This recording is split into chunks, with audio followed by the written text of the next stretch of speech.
what is the project about? Well, you have seen on the right, if you look at the video, okay, some events may or may not happen in mountain areas. And the point is that the underlying processes are extremely complex, okay, because they involve of course, temperature, whether the sun is shining or not, wind, humidity, precipitation, snow coverage, soil, rock, and all these things are highly complex and interrelated. And so the hypothesis of the project is that by a combination of environmental sensing of different modalities at different spatial and temporal scales, one can understand these processes better and do a better modeling and also have a better understanding about prediction. Okay, so understanding future risks.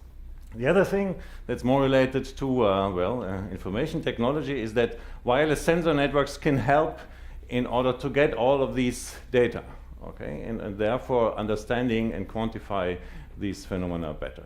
And this is not so easy to do. Why? Because these systems should work long-term and autonomously, okay? So low energy budget.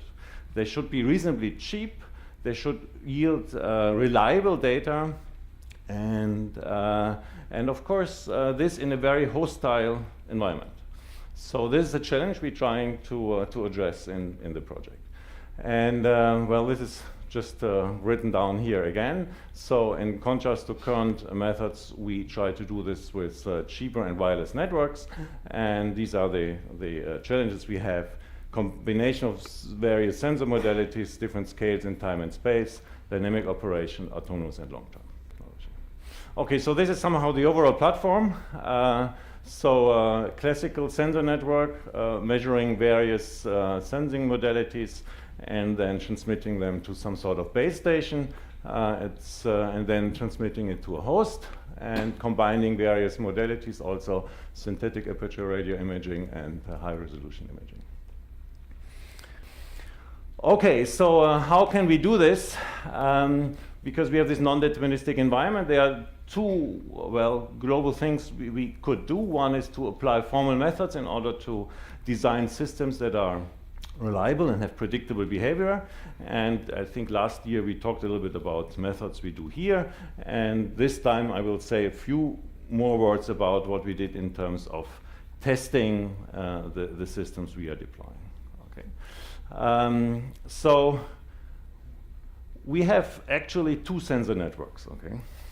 You have the physical environment, and then there's a sensor network, of course, that's deployed and that's trying to sense this physical environment. But at least in the lab environment, there's a second sensor network that's sensing actually the operation of the one that will be deployed later.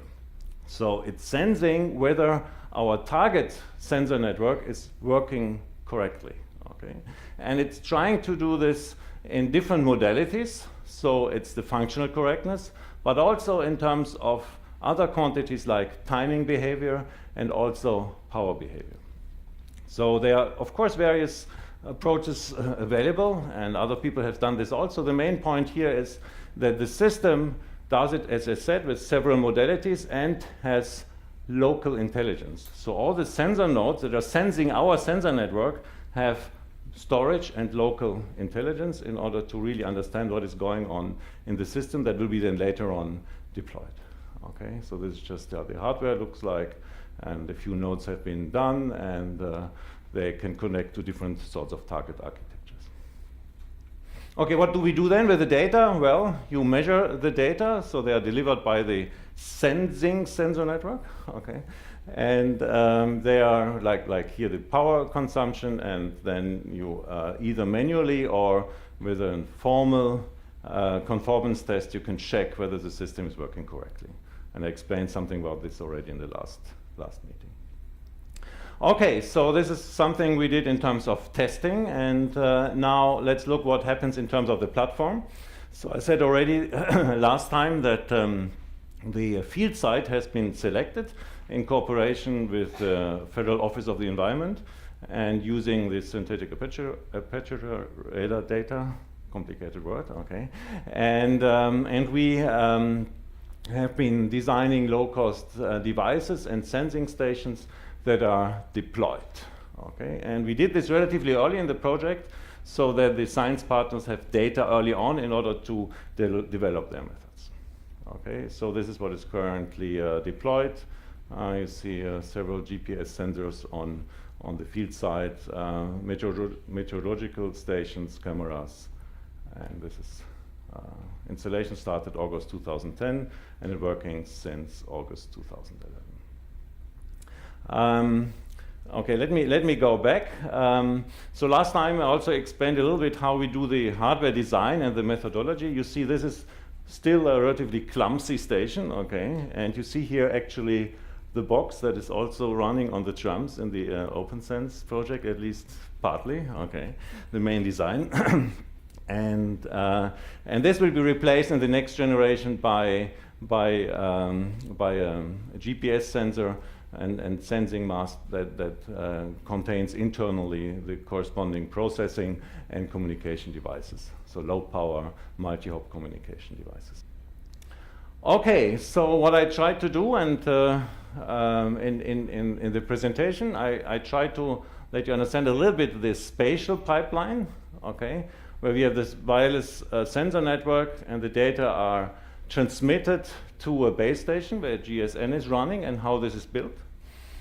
I tried to a little bit explain about the functional pipeline. Okay, you have the sensor data, they need pre-processing, data cleaning. I said a little bit about how you do this, removing packets, understanding the system health, then the extraction of the precise location with additional information you need, and of course then the geophysical modeling, which needs models, simulation, and maybe also other modalities. And then of course the goal is to understand the processes and the predictions. Well, besides building things, we also publish stuff. Okay, this is what should be done. And these are the people working in the project. Okay, first part is the group of Jan Beutel and myself, then Stephan Gruber and his group, Alain Geiger, Tazio Strozzi, and Hugo Raetzo.